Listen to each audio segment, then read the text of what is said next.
This is dedicated to the healthcare providers and really anyone out there who is working to find courage and strength as we deal with the changes from COVID-19.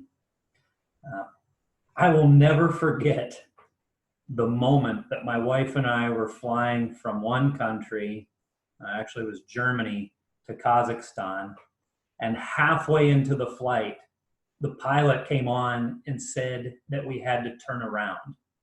Now, in my mind, I thought, there's no way we can turn around. We probably don't have enough gas. I mean, it seemed like we were more than halfway there. I really felt like we had reached the PNR. Now, do you know what PNR stands for? PNR stands for the point of no return. The point of no return is defined in some resources, some dictionaries, as the point at which turning back or reversal is just not possible. Other sources define it as the point beyond which one must continue on one's current course of action because turning back is dangerous, physically impossible, or difficult or prohibitively expensive. If you're in a plane and you've reached the PNR, you can bet your adrenaline is pumping. What do you do when you reach your PNR?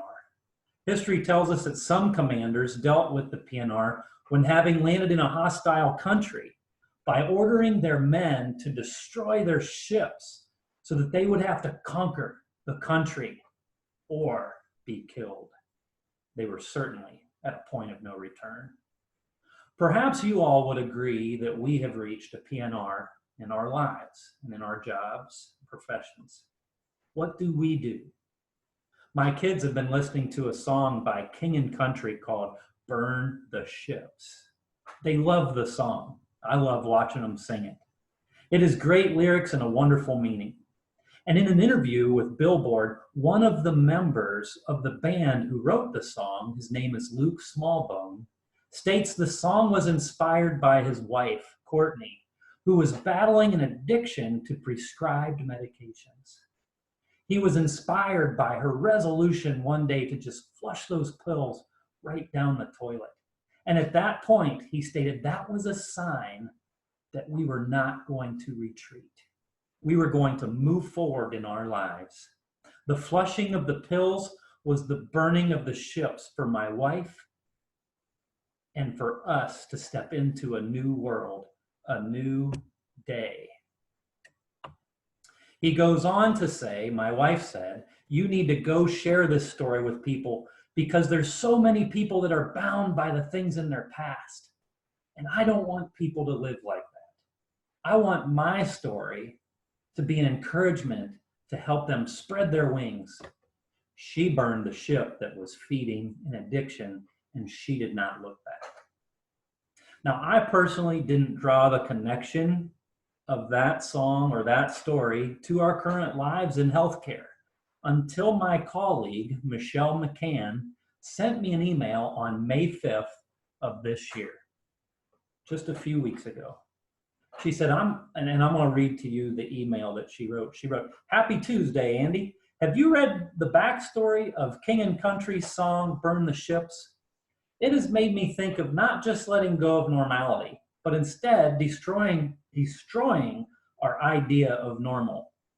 While the song was beautifully written to draw a comparison to overcoming medication addiction, I thought it was a nice message and a purposeful looking forward.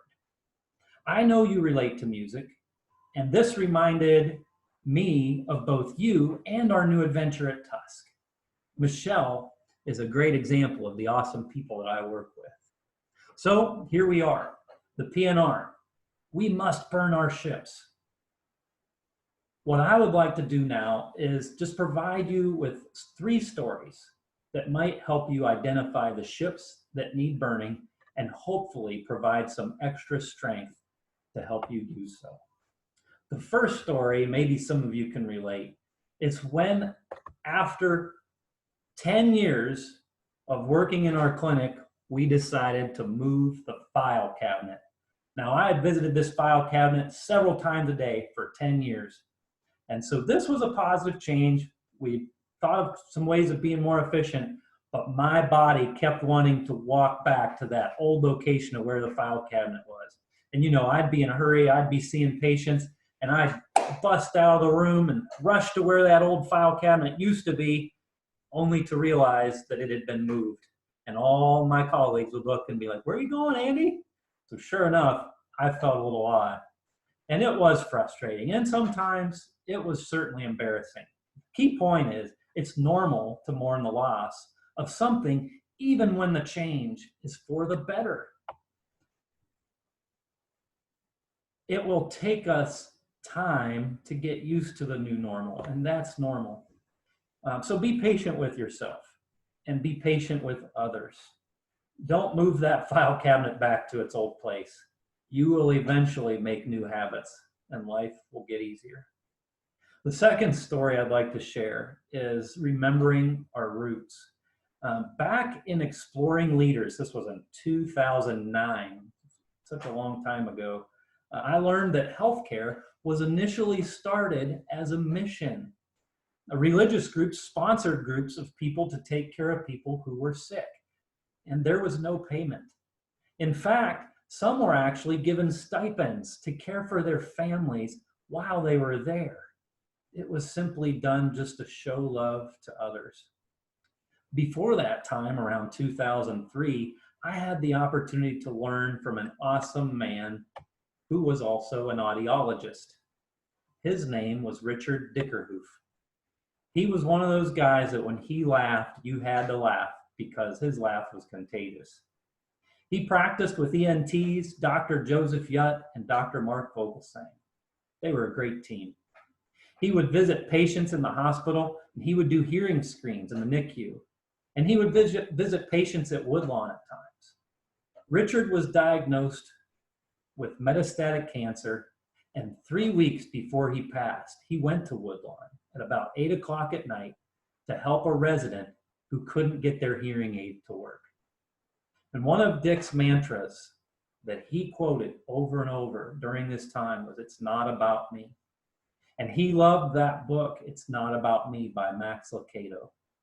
Richard and I had many talks prior to his death, and the key point that he wanted us to know was, "Andy, it's not about me. It's not about my comfort. It's about my character.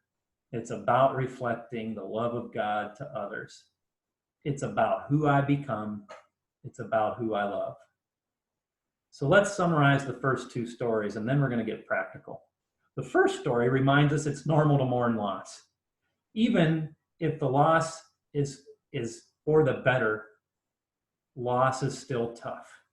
And we can understand how loss could be even harder when we're forced into change, especially like times like right now. The second story reminds us to remember our roots. It reminds us that our jobs are our mission in life. It basically reminds us that our purpose is to love others. What does that mean? I go back to the definition of love. 1 Corinthians 13, 4-7 states, "Love is patient, love is kind. It does not envy, it does not boast. It's not rude, it's not proud. It keeps no record of wrongs. It does not delight in evil, but rejoices in the truth. It always protects, always trusts, always hopes, always perseveres." Protects, trusts, hopes, perseveres. This leads to the next story. Around 2013, I worked with an Eastern Orthodox nun who was battling Meniere's disease. This was interesting timing because I had just completed Tai Chi training and found it to be extremely relaxing and good for balance. Because she had Meniere's, she was stiff and afraid of falling. And not understanding anything about her religious convictions, I was fearful of teaching her Tai Chi, as I was raised very conservative and things like Tai Chi were new age and shouldn't be practiced. So I was kind of projecting my insecurities onto her. And I gently suggested the idea that and that she try it, and her eyes got big, and I thought, oh no. And she said that she practiced things like that all the time. And she went on to explain that they trained spiritually using all kinds of Eastern techniques and provided mantras as an example. She said, what do you think Jesus did in the garden for 40 days? She explained he likely practiced a variety of spiritual training strategies to help him spend time in prayer with God. So the point of this story is that we need to train spiritually or emotionally, mentally, the same way we do when we need to train physically. Now, in my Tai Chi training, I was taught that the West tends to use exercise to get stronger and faster and lose weight, better cholesterol, get that six-pack. While the East tends to train their nervous systems to handle stress better. I personally believe we need to do both. So I want to encourage you all to find your cocktail of training activities during this tough time. Now, we are in a battle. We need to have the discipline to train to be at our best. So here's some suggestions. And this is just some things that I've used over the years with my patients, I've used personally, and I'll throw these out and maybe we can talk about what you like for your personal training. Mantras, find what works for you. Now the nun that I mentioned suggested the mantra, Dear Jesus Christ, Son of the living God, have mercy on me. But whatever your spiritual source of strength, here's a few that might work. Protects, trusts, hopes, perseveres. I can't, but he can. Be joyful in hope, patient in affliction, faithful in prayer. Quick to listen, slow to speak, slow to become angry. He can do immeasurably more than we can ever ask or imagine. Trials produce character, character produces hope. Surely goodness and mercy will follow me all the days of my life. Mantras are one way. Another idea is a gratefulness journal. Just taking the time to write down things you're grateful for every day. I like to do grateful runs where I pick a tree and I think, okay, from this tree to the next tree, I'm just going to thank God for my family. And I pick out the different members of my family. And then I go from the next tree to the next tree. And I think, now I'm going to thank God for my coworkers and for my job, etc. You could make a prayer journal. If you have a hard time focusing, you could write your prayers. Now you could look at the difference between aggressive versus gentle exercise. Sometimes aggressive exercise can help you just relax because you're so tired afterward. Of course, check with your doctor first. Tai Chi, I like a lot of the different hand movements, and then I like to combine different types of quotes like, open the eyes of my heart, Lord, help me see you. Small group time, counseling, having a mentor, reading an encouraging story or a book that helps you relax, music, just having fun, having a good time, finding what it is that you love. Exercise in general, podcasts, visualization, these are all ideas, some things you can do to train spiritually. So in conclusion today, we are at the point of no return. The stories about the sailors remind us that we must burn the ship of comfort as they burned their ship that would allow them to turn back to their old ways. King and Country reminds us to burn that ship of addiction, that need for dopamine. The File Cabinet story tells us to burn the ship of routine. Exploring Leaders story and Richard Dickerhoof reminds us to burn the ship of selfishness and love, instead remembering that it's not about me, and that healthcare was originally started as a mission. And the Eastern Nun story reminds us to burn that ship of rigidity with thinking and make new spiritual training habits. I hope these are helpful ideas for you all. When you get to the PNR, I want to encourage you, burn those ships. We are rooting you all on. Dream, explore, and discover, just like Mark Twain once said.